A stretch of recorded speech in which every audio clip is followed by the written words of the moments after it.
चीज है,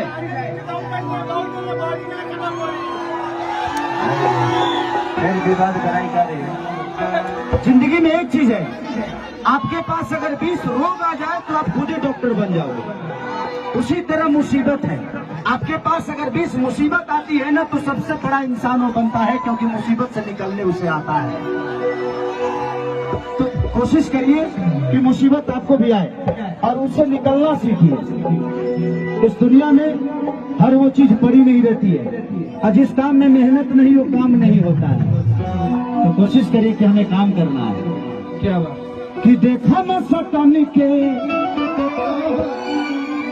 ए धनिया पटन के, अरे चादर बिछा दे हनी पलम जी।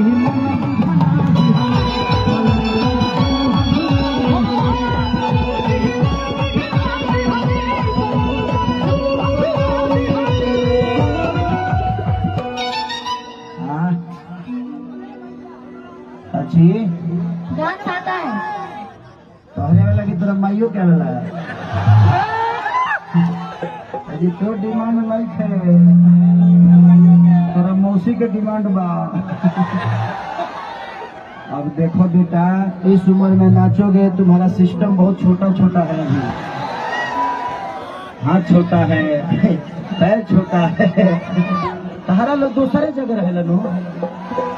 अरे यार, शरीर में बहुत कुछ छोटा है तुम्हारा, पता नहीं टाइम से काम करता है कि भी नहीं। अब तो आ गया अपने मौसा के संगे नाचने। बदमाश तहरा माई के प्रणाम करो।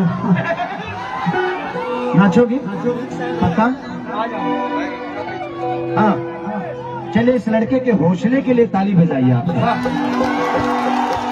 ये बच्चा इतने भीड़ में आकर भी आज ये लाखों पब्लिकों के बीच में अपने आप को दिखा रहा है। ये हौसला बहुत कम लोगों के बीच में होती है।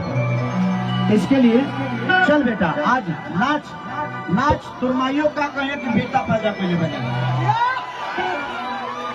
देखने लगी, देखो तुम इधर नाच रहे हो, तुम्हारा पापा तुम्हारा जोड़ीदार मत खींच दे उधर से। तो टाइम से घर चले जाना, काम फरियाला से पहले निकल गई है। मोबाइल बड़े अब ठीक ना लगेगा, माई के सुरक्षित तो के आइल बा, पापो के लेके आइल बा, ना फानी हम करना है कि देखा न सटन के,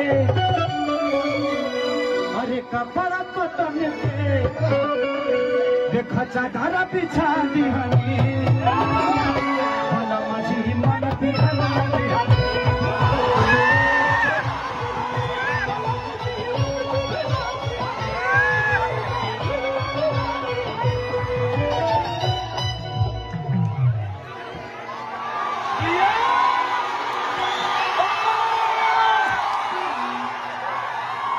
बेटा, अपने माई से पूछना कि तुम पक्का अपने पापा के ही बेटे हो ना। लेकिन मैं कभी बोली बोली आया नहीं है, ये लड़का मेरी तरह डांस क्यों कर रहा है? हो सकता है कभी पेट में होगा तो इधर माई हमारा डांस देख ले हुई है। रीजन वही जी फंसता कि पेट में पक्का हुई है, कर माई हमारा डांस देख ले हुई है। अजान तरी कौन गाना देखना हुई है कि पानी भी न सुखाता हमारा बहुदी रे भौजी,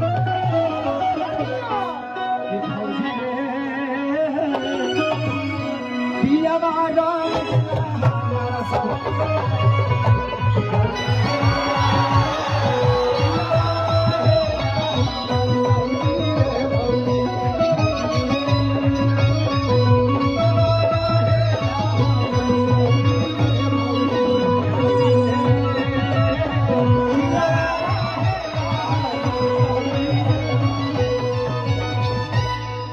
बेटा, तुम बहुत प्यारा मिर्गी डांस करते हो। बताओ अइबा, ई लड़का जब पैदा भइल हो तो माई के कितना दर्द भइल हो। कैसे जे ई सोच पैदा ना भइल हो, यूने से हेंगा हेंगा करत पैदा भइल हो। नाचते नाचते धरती पर गिरल हो लड़का।